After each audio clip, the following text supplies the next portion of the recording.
بزرگان محترم، جو موضوع ادھورا رہا تھا گزشتہ بدھ کو، تو کوشش کریں گے کہ آج اس کی تکمیل کرے۔ وہ جو موضوع ہے وہ زکوٰۃ کا ہے، اور زکوٰۃ میں بھی آپ کو ایک اہم بات اور اہم چیز سمجھانی ہے۔ تو اس کے لیے میں شروع میں سہارا لوں گا اکبر الہ آبادی مرحوم کے ایک کلام کا۔ اکبر الہ آبادی نے لکھا ہے، کالج میں ہو چکا جب امتحان ہمارا، کالج میں، اب ذاکر بھائی میری بھول مت نکالنا کہ مول صاحب نے تو کالج بولتا بھی نہیں آوڑے۔ ہاں کیوں پڑے بھائی، نہیں تو کہے کہ اللہ آٹلا ورس تھی یو کے میں آیا ہوا جو کالج بولتا نہیں ہیخو ان کے، تو بھائی اردو میں کالج نہیں بولتے، سمجھ آئے نا؟ ہر زبان میں یاد رکھو، کوئی بولے تو فوراً ذہن میں یہ نہیں لانے کا کہ اس کو تو بولنا بھی نہیں آتا، نہیں تو پھر مثال ویسی ہو جائے گی حنیف بھائی کہ چور الٹا، ہاں جائیں گے تو پھر ایسا ہوگا۔ ہمارا ایک ساتھی تھا سعد اللہ صاحب کوکن کا، وہ بمبئی میں رہتا ہے، جب پڑھتا تھا اس وقت بھی کرلا میں،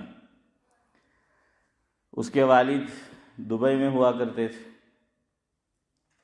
تو وہ اردو بولتے ہیں، ظاہر ہے کوکن والے، آپ مراٹھی بھی بولتے ہیں اردو بھی بولتے ہیں۔ اب وہ صحیح اردو بولتا تھا، مسئلہ یہ تھا کہ جس کمرے میں حافظ امتیاز وہ رہتا تھا تو میں بھی اسی میں تھا، اور زیادہ تر گجراتی تھے، آپ کو پتہ ہے الگ الگ لوگ رہتے ہیں، تو وہ ہمارے ساتھ تھا۔ اب وہ اردو بولے اور وہ صحیح بولے، اور یہ سب ہنستے تھے اس پر کہ اس کو تو بولنا نہیں آتا، حالانکہ وہ صحیح بول رہا تھا کہ گجراتی میں الگ تلفظ اور اردو میں وہ الگ تلفظ۔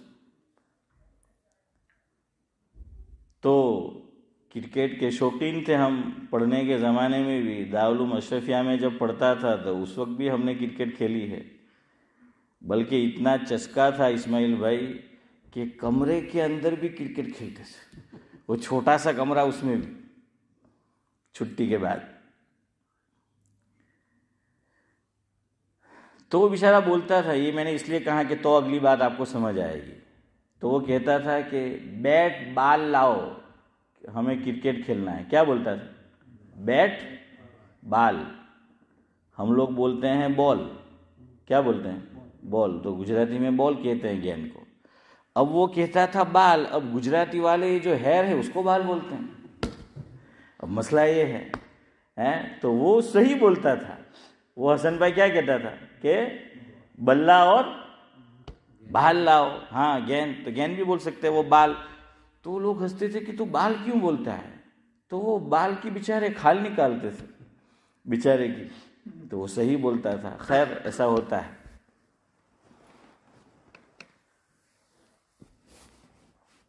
بعض مرتبہ جو نئے نئے عالم ہوئے ہوتے ہیں نا، ہر چیز جب نئی ہوتی ہے تو جوش بہت ہوتا ہے، یہ قدرتی بات ہے۔ کیا ہوتا ہے؟ بہت جوش ہوتا ہے۔ اس لیے میرا ایکسپیرینس یہ ہے، اپنے بچے کو، یہاں تو اب وہ معاملہ نہیں ہے، انڈیا پاکستان میں درجہ حفظ میں بٹھاؤ تو کوئی ڈوہا استاد پہاں بہاڑوانا ہے جاوید بھائی، جوانیا پاہے نہیں بہاڑوانا نے، جوانیا میں بھی تے کہ جب نو نو مولوی تھے نا آولو ہے، نو نو قاری تھے نا آولو ہی نا پاہے نہیں بہاڑوانا، نہیں تو نورانی بھائی ہوں تھا موڑا نو نور اڈاڑی دیے ہیں۔ ہاں وہ بس ایک تو وہ غصہ ہوتا ہے کہ ہاں استاد منے بہت ٹیپے لو، تو ہوئے امتیاز بھائی بدلو نا، ہاں تو کیا وہ جو ہے اب ہماری باری ہے، تو ایک جوش ہوتا ہے۔ اسی طرح کسی مسجد میں نیا نیا امام بھی آتا ہے تو اسے بھی جوش ہوتا ہے، وہ چاہتا ہے کہ مسجد کے مصلیوں کو ایک ہفتے میں نہیں ایک دن میں سدھار دے۔ اور یہاں معاملہ یہ ہوتا ہے کہ આપણા ડોહા લોકો કહે હે અનિફભાઈ કે ખોડ જાય ખાપડ જાય પણ પડેલી આદત میں نہیں کہہ رہا تمہیں کہہ رہا ہے. تو بہرحال جو ہے وہ ہوتا ہے, وہ دھیرے دھیرے دھیرے پھر اس کی بھی عمر ہوتی ہے, یہ ہوتا ہے تو جوش ذرا ٹھنڈا ہو جاتا ہے. ویسے بھی آپ بوتل کھولو تو بوتل بھری ہو, ایک دم جوش ہو تو پوری خالی نہیں ہوتی. جتنا جوش ہے چودھری صاحب وہ کیا ہو جائے گا, نکل جاتا ہے, اور پھر اطمینان. دیکھیے ہمیں بھی آپ لوگوں نے یہی کیا, زمین پہ بیٹھتے تھے ہم تو بڑا جوش تھا, تو اب آپ نے یہ کیا کہ مول صاحب آپ کرسی تمہیں ہوئی پھر ہے نا پر بیٹھ جائے ہیں. ہاں عارف بھائی کی چپکی جاؤ تے تو نہیں خبر آپ نے. تو بہرحال ایسا ہی معاملہ جو ہے وہ ہوتا ہے نیا نیا جب آدمی ہوتا ہے. تو یہ میں آپ کو اہم بات بتا رہا ہوں. کیا ہوا, حضرت مولانا عبداللہ صاحب کاپود روی نور اللہ مرقدہ, آپ سب جانتے ہوں گے, اللہ تعالیٰ مرحوم کو غریق کے رحمت کرے. تو حضرت نے ایک بیان میں حافظ امتیاز ایک حدیث بیان کی. اللہ کے نبی صلی اللہ علیہ وسلم کا ایک ارشاد پڑھا حضرت نے, من صمت نجا. آپ نے بھی سنا ہوگا, کیا ہے من صمت نجا, او کما قال علیہ الصلوۃ والسلام. کہ આપણે તો હવે એનો તર્જુમો તમને એક કહેવત કહી દે મારી ભાઈ તો સમજમાં આવી જાય કે એક ચૂપ કેટલાને હરાવે, સોને હરાવે. હા ખરી વાત છે, એક ચૂપ સોને હરાવે. પ્રોબ્લેમ એ થઈ કે આપણે ચૂપ રહેવાય જ નહીં ને. તો હુઝુર ને یہ فرمایا ہے خاموشی, خاموشی کہ خاموشی میں نجات ہے. خاموشی میں کیا ہے, حضور نے فرمایا خاموشی میں نجات ہے. ایک اور روایت میں حضور نے فرمایا اس کو اس طرح کہ من کان یؤمن باللہ والیوم الآخر فلیقل خیرا او لیصمت او کما قال علیہ الصلوۃ والسلام. مفہوم یہ ہے کہ جس کو اللہ تبارک و تعالیٰ پر اور آخرت کے دین پر یقین ہو, یعنی ایمان رکھتا ہو, ایمان والا ہو, اسے چاہیے کہ جب بھی بولے تو اچھی بات بولے, ورنہ چپ رہے, خاموش رہے. આપણે ત્યાં ઉલટું છે, જ્યાં બોલવાનું હે ત્યાં ઝીપ, ત્યાં ચૂપ. આપણે જ્યાં બોલવાનું ત્યાં નહીં બોલે, ત્યાં ચૂપ, ને જ્યાં નહીં બોલવાનું ત્યાં હા તમે કીધું, મેં તો નહીં કીધું. હસનભાઈ મેં તો નહીં કીધું ભાઈ. تو یہ جو ہے وہ چیز ہے. اسی لیے ہمارے امام حضرت امام ابو حنیفہ علیہ الرحمہ, پہلے دور میں کیا ہوتا تھا, یہ جو میں نے پہن رکھی ہے نا یہ انگوٹھی نہیں ہے, وہ مجھے ایک مسئلہ ہو گیا تھا تو આપણે તકે મતરેલી. ہاں تو یہ حضرت مولانا مسیح اللہ خان صاحب رحمۃ اللہ علیہ, آپ نے نام سنا ہوگا, ان کا عمل ہے. تو وہ مجھے درمیان میں پتھری کا مسئلہ ہوا تھا, کووڈ میں آپ نے دیکھا ہوگا وہ بھاگنا بھی پڑتا تھا مجھے. الحمدللہ پھر اچھا ہو گیا. تو یہ مجھے کسی نے دیا, میرے ایک دوست نے, کہ اچھا ہوگا.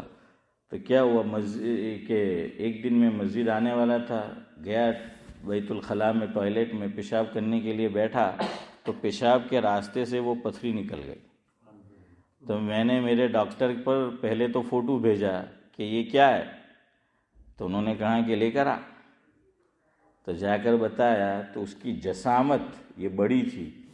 تو میرا ڈاکٹر مجھے کہنے لگا کہ ખરેખર એમ કે પેશાબની જગ્યાએથી નીકળી આવ્યા એમ કે. મેં કે હા. તો કે આટલી મોટી તકલીફ કંઈ નહીં થઈ. મેં કે કંઈ નહીં થયું. મેં કે કંઈ નહીં થયું, જેવું છે તેવું જ કંઈ નહીં થયું. تو وہ چیز جو ہے وہ ہوئی. تو اس لیے یہ ہے, میرے پاس ایک بچہ پڑھ کے چلا گیا تھا, پڑھ لیا تھا اس نے, تو مجھے ملا. اور میں انگوٹھی تو میں تو نہیں پہنتا, جب مسئلہ ہوا میں نے اس کو پہنا. تو ایک دن وہ گھر ملنے آیا تو وہ مجھے چہرے کو دیکھے اور اس کو دیکھے. ہاں تو مجھے کہنے لگا وہ عارف بھائی صاحب تمہیں بیجا نکاح تو نہیں کہہ رہا تو آصف بھائی دیکھیں تمہیں بیجا تو نہیں کہہ رہا. میں کہ بس ایک જ બોલ હે મેં કહ્યું નહીં કહે તો મેં કે કેમ ભાઈ તું પૂછે શું કરવા આવ્યું કે તમે વીંટી લાવે કે વીંટી نہیں મળે. تو خیر بہرحال تو پہلے دور میں کیا کرتے تھے اسماعیل بھائی, لوگ اچھے اچھے کلمات کندہ کراتے تھے اندر, کوئی نصیحت کی بات, اچھی بات. ہاں, اور وہ اس لیے بھی کراتے تھے, پہلے لوگ انگوٹھی اس لیے بھی پہنتے تھے کہ اس کو استعمال کیا جاتا تھا کس لیے, مہر کے لیے, اسٹیمپ, اس کے لیے استعمال کیا جاتا تھا. اسی لیے علامہ شامی علیہ الرحمہ نے ایک بات لکھی ہے, انہوں نے کہا کہ مرد کی بات کر رہا ہوں کہ مرد میں 3 میں سے ایک آدمی ہوگا وہ انگوٹھی پہنے گا, کسی نے پہنی ہو تو ایڈوانس معافی ہیں, یہ تو بات آ گئی تو کہتا ہوں. کہا کہ 3 میں سے ایک پہنے گا, یا تو وہ بادشاہ ہوگا, حاکم ہوگا, کوئی گورنر ہوگا جس کو مہر لگانی ہے, اور